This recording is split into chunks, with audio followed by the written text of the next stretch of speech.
अस्सलाम वालेकुम। मैं हूं सैफुल्लाह बुज़दार। आज जो सोशल मीडिया पे या मीडिया पे जो ख़ास खबरें हैं उन पे एक तो बल्दियाती इदारे बहाल हो गए हैं, हर तरफ लोग मुबारकबादें दे रहे हैं। दूसरा, हमारे करीबी इलाके में भाई एक सीमेंट फैक्ट्री मंजूर हो गया है। वो सीमेंट फैक्ट्री बनेगा तो रोज़गार आएंगे। इस तरह की बातें, ख्वाब, उम्मीदें जो आम नौजवानों को आज हैं, कभी हमें भी हुआ करते थे। बेरोजगारी के दौर में हम भी चाहते थे कहीं रोजगार मिले, मगर हालात इस किस्म के हैं कि जिनसे हम रोजगार मांगते हैं, उम्मीद करते हैं, वही रोजगार छीनने वाले हैं। मैं थोड़ी सी बात क्लियर कर दूं कि मेरा किसी हुकूमत से, किसी एक हुकूमत से, खासकर जो बड़ी पार्टियां हैं, इस पर PTI है, पहले पीपल पार्टी और नून लीग, इनमें से किसी के बारे में मैं कुछ नहीं कह रहा। मैं जो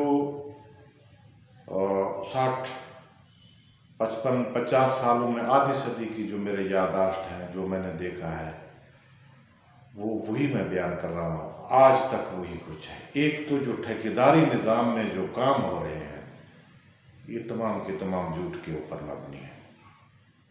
इनमें ठेकेदार और जो मंसूबे देने वाले होते हैं, उनके दरमियान, ब्यूरोक्रेसी के दरमियान जो तयशुदा तरीक़ाकार है वो है।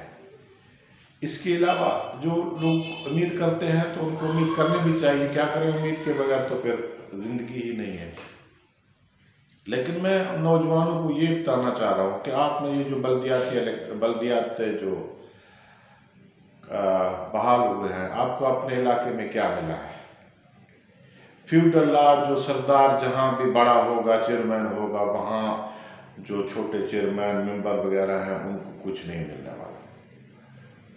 तो ये तो तयशुदा बात है। और अवाम को मैं आपको चैलेंज करता हूँ, आप मुझे बताएं कि कहाँ कोई एक दो मनसूबा, ये 3 साल जो बल्दियाती काम हुआ है, इसमें कोई आप एक मनसूबा मुझे बता दें जो कहीं पे कामयाब हुआ है। मैं शहर की बात कर रहा हूँ, ट्राइबल एरिया डेरा गाजी खान की बात कर रहा हूँ, पूरे पंजाब की बात कर रहा हूँ। कोई मुझे एक मनसूबा, वो ये कहेंगे वो मनसूबे बनाते किस तरीके से, आप सबको पता है।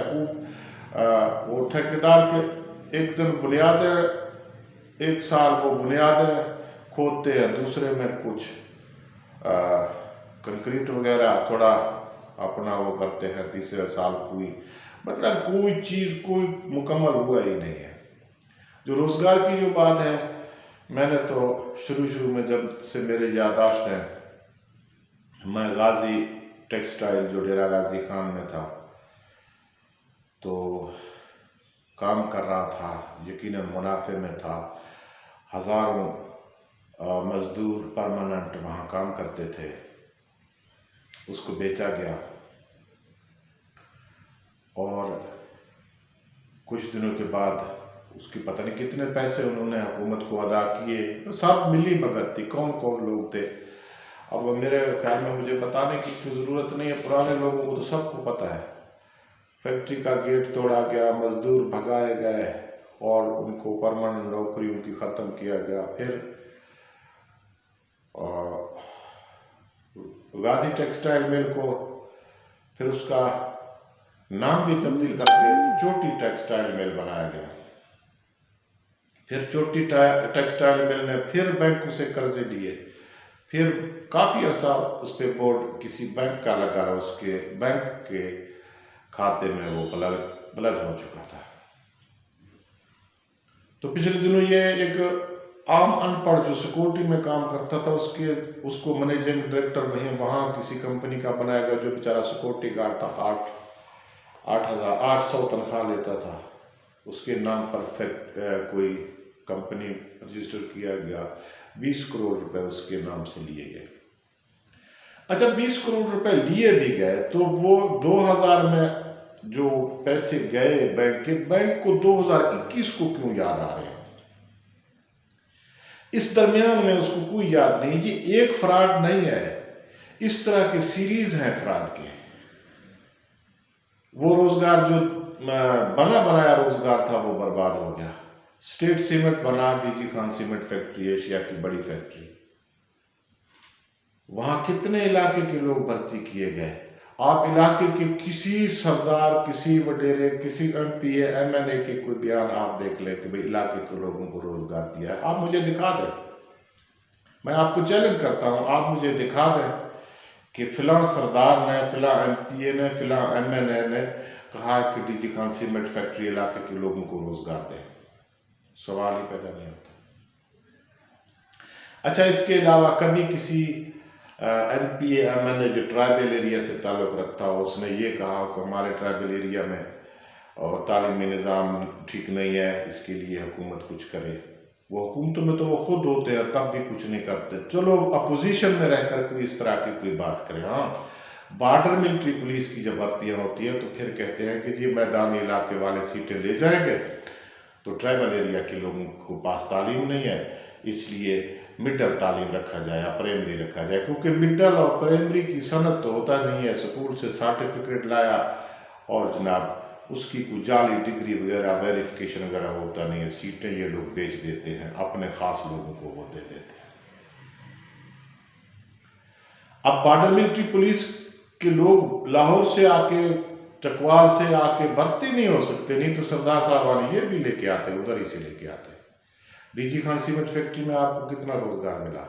आप नई फैक्ट्री से उम्मीदें लगाए बैठे हैं, आपको कौन सा रोजगार मिलने वाला है? भाईजान, इस निज़ाम में कुछ भी हासिल नहीं होता।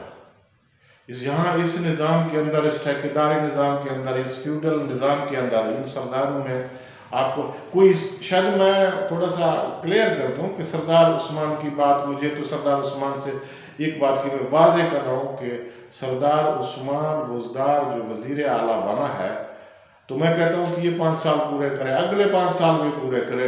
जिस निज़ाम के अंदर रहकर वो कुछ ना कुछ तो दे रहा है, वज़ीर आला है वो कुछ ना कुछ तो अपने इलाके में दे रहा है। माजरत के साथ, अब कोई भी इस इलाके का, सरायकी पट्टी, डेरा गाजी खान, राजनपुर, तौसा शरीफ, गोवा वगैरह, लिया, कोटद्दू, या मतलब इस तरह के मियाँ वाली तक, या मतलब इसमें तो ये अटक वगैरह जो अपर पंजाब से, ये सारा ये जो दरिया सिंध की पट्टी है, ये सरी हुंडी, कराची तक सबसे ज़्यादा पसमानदा है। पंजाब में अगर वो कुछ थोड़ा बहुत हुआ, अगर अपना हिस्सा उसका दे रहा है तो भी बड़ी बात है। मैं तो कहता हूँ कि अगले 5 साल भी करे, कम अज़ कम किसी और इलाके का आदमी यहाँ जितने भी मंसूबे इसने दिए हैं उनमें जो ठेकेदारों ने जो खाया है या जो कुछ हुआ है, करप्शन हुआ है, उसके बावजूद कुछ ना कुछ मिला ज़रूर है इन 70 सालों में। तो मेरा जहन में ऐसा कोई चीज़ नहीं है कि मैं किसी एक सरदार के खिलाफ हूँ। मैं सिस्टम के लिए बात कर रहा हूँ कि आम आदमी को, अवाम को, जिस तरीके से अवाम इन लोगों के पीछे पागल हुआ पड़ा है, जो लोग आपकी रोजगार छीन रहे हैं, जो आपको बेरोजगार कर रहे हैं। डीजी खान सीमेंट फैक्ट्री, फिर स्टेट सीमेंट की कितने सीमेंट फैक्ट्रियां दोबारा बेचे गए, किसको बेचे गए, कौन कौन लोग साथ थे? सिर्फ हम मजदूर की मजदूरी छीना गया है। दूसरे मुल्कों में लोग ये कहते हैं कि भाई दूसरे मुल्कों में ये काम इनका नहीं है, ये हुकूमतों का नहीं है कि फैक्ट्रियाँ चलाए, जहाज उड़ाए, रेलवे, या इस किस्म की कोई चीज़ें नहीं है। भाई मैं हम मानते हैं इस तरह होगा, शायद मुझे बाहर की दुनिया का इतना पता नहीं है। एक बात मुझे पता है कि वहाँ तालीम भी मुफ्त है, वहाँ रियासत की जिम्मेदारी है, मेडिकल भी वो वहाँ रियासत की जिम्मेदारी है, हिफाजत भी उसकी जिम्मेदारी है। वहाँ इस तरह से घर बनाने के लिए कोई अजाब खाने नहीं है। वहाँ पटवारी कानून को पुलिस के साथ इस तरह के लॉ एंड ऑर्डर के मसाइल नहीं हैं। तो वहाँ लोग, वहाँ की मिसाल आप उन चीज़ों को क्यों नहीं देते? जब ये सारी चीज़ें आप कर लें उसके बाद जो है ना आप रोज़ का तमाम तरीक़ाकार उनके कर लें, कोई बात नहीं है। लेकिन यहाँ वो चीज़ें उनकी बात की जाती है जो आम आदमी को थोड़ा सा आगे ले आते हैं। वो अपने बच्चों की तालीम कर सकते हैं, मुलाजमत ले सकते हैं, मुलाजमत से अपने बच्चों को पढ़ा सकते हैं, कोई कारोबार करना हो वो तो ये देते नहीं हैं। तो मेरी रिक्वेस्ट आम आदमी से है कि भाई इन सरदारों, इन फ्यूडल निज़ाम से अगर निकलोगे तो कुछ होगा, नहीं तो आप जितनी भी कोशिश करो। आज मैंने बहुत सारे लोगों को देखा सरदारों के घर में बैठ के उनकी नौकरियां कर रहे हैं, हुकूमत से तनख्वाहें ले रहे हैं। और भाईजान ये हुकूमत ने मेरिट पे देने थे, आपको क्यों किसी की नौकर बने हुए हो, क्यों गुलाम बने हुए हो? ये दूसरे स्केल, तीसरे चौथे ये स्केल की नौकरियां हैं जो कोई बाहर से आकर इनसे खरीदता नहीं है। जो बाहर खरीदने वाली नौकरियां हैं वो आपके बच्चों को मिलते नहीं है। रोजगार आपको आपसे छीना जा रहा है। कौन छीन रहा है? यही फ्यूडल लॉर्ड, यही वडेरे, यही सरदार आपसे छीन रहे हैं। आप कोशिश करें, अब मीडिया का दौर है, सोशल मीडिया का दौर है, कोशिश करें कि आप खुद इन तमाम कामों में अपना हिस्सा डालें। आप ये जहाँ जहाँ करप्शन हो रहे हैं इनके हाथ रोकें। आप इनसे सेल्फियाँ ना लें, आप इनके मोहताज ना हों। ये एक रियासत है, इस रियासत के हम सब लोग वारिस हैं। और अपने लिए, अपने बच्चों की खातिर वो ये इस तरह इन लोगों को ज़्यादा सपोर्ट ना करें। आम आदमी खुद अपने आप को सपोर्ट करें। अब वोट इन फ्यूडल्स, इन सरदारों के वोट कितने? ये तो खुद एक ख़ानदान का बंदा, 4 भाई होंगे, मुख्तलिफ पार्टियों में वो इलेक्शन लड़ रहे होंगे, तो इनके वोट कहाँ से आए? वोट तो आप लोगों के हैं। मैं तो ये कहता हूँ कि आप सब कास्ट, जितने हमारे बलोच कौम है, उनके जितने छोटे छोटे सब कास्ट है, वो सब इलेक्शन लड़े।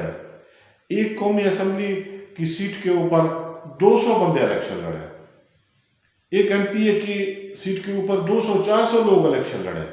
हर अपने कौम में से कोई पढ़ा लिखा बंदा आप आगे करें, तो फिर हम देखते हैं कि ये लोग कैसे आएंगे। और आप अपने अंदर कुछ पैदा करें। अच्छा, अब ये पहले तो ये बल्दियाती इलेक्शन में ये चेयरमैनी वगैरह ये सरदार लोग खुद इलेक्शन लड़ते थे, अब दूसरे लोगों को इलेक्शन लड़ा रहे हैं। वो क्या करते हैं? वो पैसे उनके खर्च करते हैं, उनसे प्रोटोकॉल भी लेते हैं। अच्छा, फिर वोट अपने चेयरमैनी के लिए, अपने ग्रुप के लिए वो चेयरमैनी का वोट लेते हैं। यानी आपसे दोहरे काम लिए जा रहे हैं। फिर उसके बाद जो है ना, जितने भी जो प्रोजेक्ट होते हैं, जो पैसा होता है, वो चेयरमैन वगैरह उनके हाथ से फिर फ्यूडल लोग ले जाते हैं। आपके इलाके में कोई काम नहीं होता, थोड़ा बहुत जो है ना आप लोगों को भी राजी किया जाता है। तो मेरे भाई, मैं 60 साल से ये मैं देख रहा हूँ। अगर आप इनके पीछे भागोगे तो कुछ नहीं है। अपने पीछे भागो, अपने आप को प्रमोट करो, अपने आप को वोट दो, अपने साथ रहो। दूसरों के साथ रहने, गुलामी करने के बजाय अपने आप को इस काबिल बनाओ कि आप कुछ हासिल कर सको। वगरना भाई, यहाँ फैक्ट्री इन्होंने लगाने नहीं है, लगाएंगे तो ये प्राइवेट को फिर बेचेंगे। ये पहले से ये प्राइवेट लोग आएंगे, प्राइवेट लोगों ने आप लोगों को क्या देना है? तो मेरे भाई, उससे तो बेहतर है कि आप अपना कोई कारोबार करें, अपना बेहतर कारोबार करें। इसलिए मेरी दरख्वास्त है आम आदमी से, अपने जैसे लोगों से। मिसाल, मैं एक बुजदार कबीले के एक सबकास्ट से जो मेरा ताल्लुक़ है, इस तरह से तकरीबन बुजदार कौम में कोई 100 के करीब होंगे सबकास्ट। जो मुख्तलिफ वो तमाम के तमाम इलेक्शन लड़े, वो अपने तमाम पढ़े लिखे लोगों को ले आए,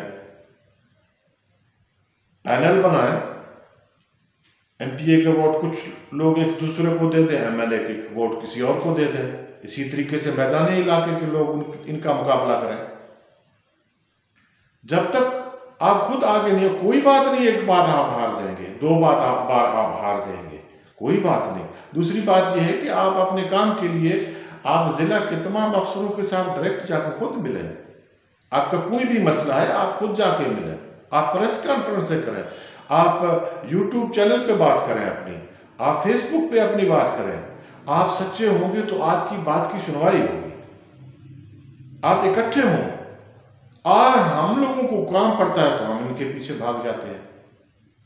आज तक मैं इनको चैलेंज करता हूं, इन एमपीए एमएनए सरदारों को मैं चैलेंज करता हूं। मेरे नज़दीक 2-3 सरदार हैं, आप इनसे पूछ लें इनका हमारे ऊपर कौन सा एहसान है, कभी कोई हमारे काम आया हो। ये मैं चैलेंज कर रहा हूं। तो क्या मैं आपसे अच्छी जिंदगी नहीं गुजार रहा, आप जैसी जिंदगी नहीं गुजार रहा, उन जैसों की जिंदगी नहीं, उससे बेहतर जिंदगी नहीं गुजार रहा जो इनके सारी जिंदगी इनके वडेरों की तारीफें करते फिरते हैं।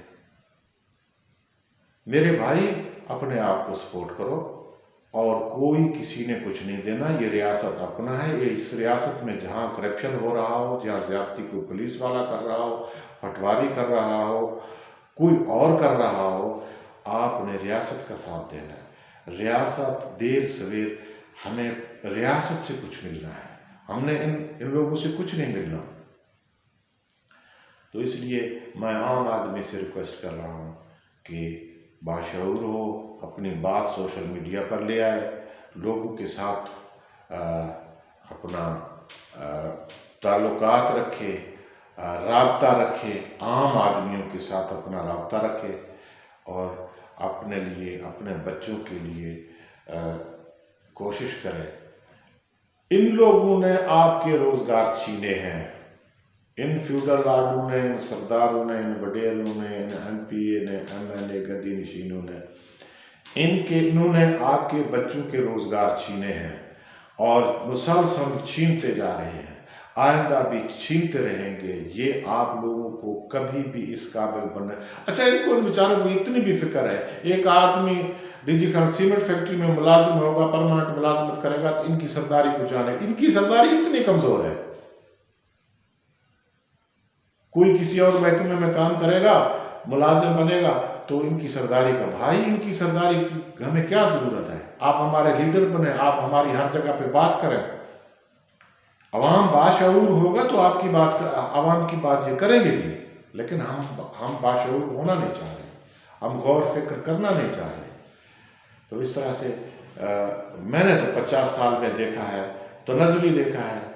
हमने अगर अपने आप को तब्दील नहीं किया तो हमारे आने वाली नस्लें हमें माफ़ नहीं करेंगी, बिल्कुल ही नहीं है। इनके साथ हमारे बच्चों का मुस्तकबिल है ही नहीं। इन लोगों के साथ, इन फ्यूडल लाडू के साथ हमारे बच्चों का मुस्तकबिल तबाह हो रहा है।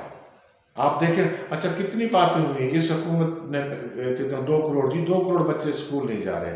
आज 3 साल मुकम्मल हो गए। आप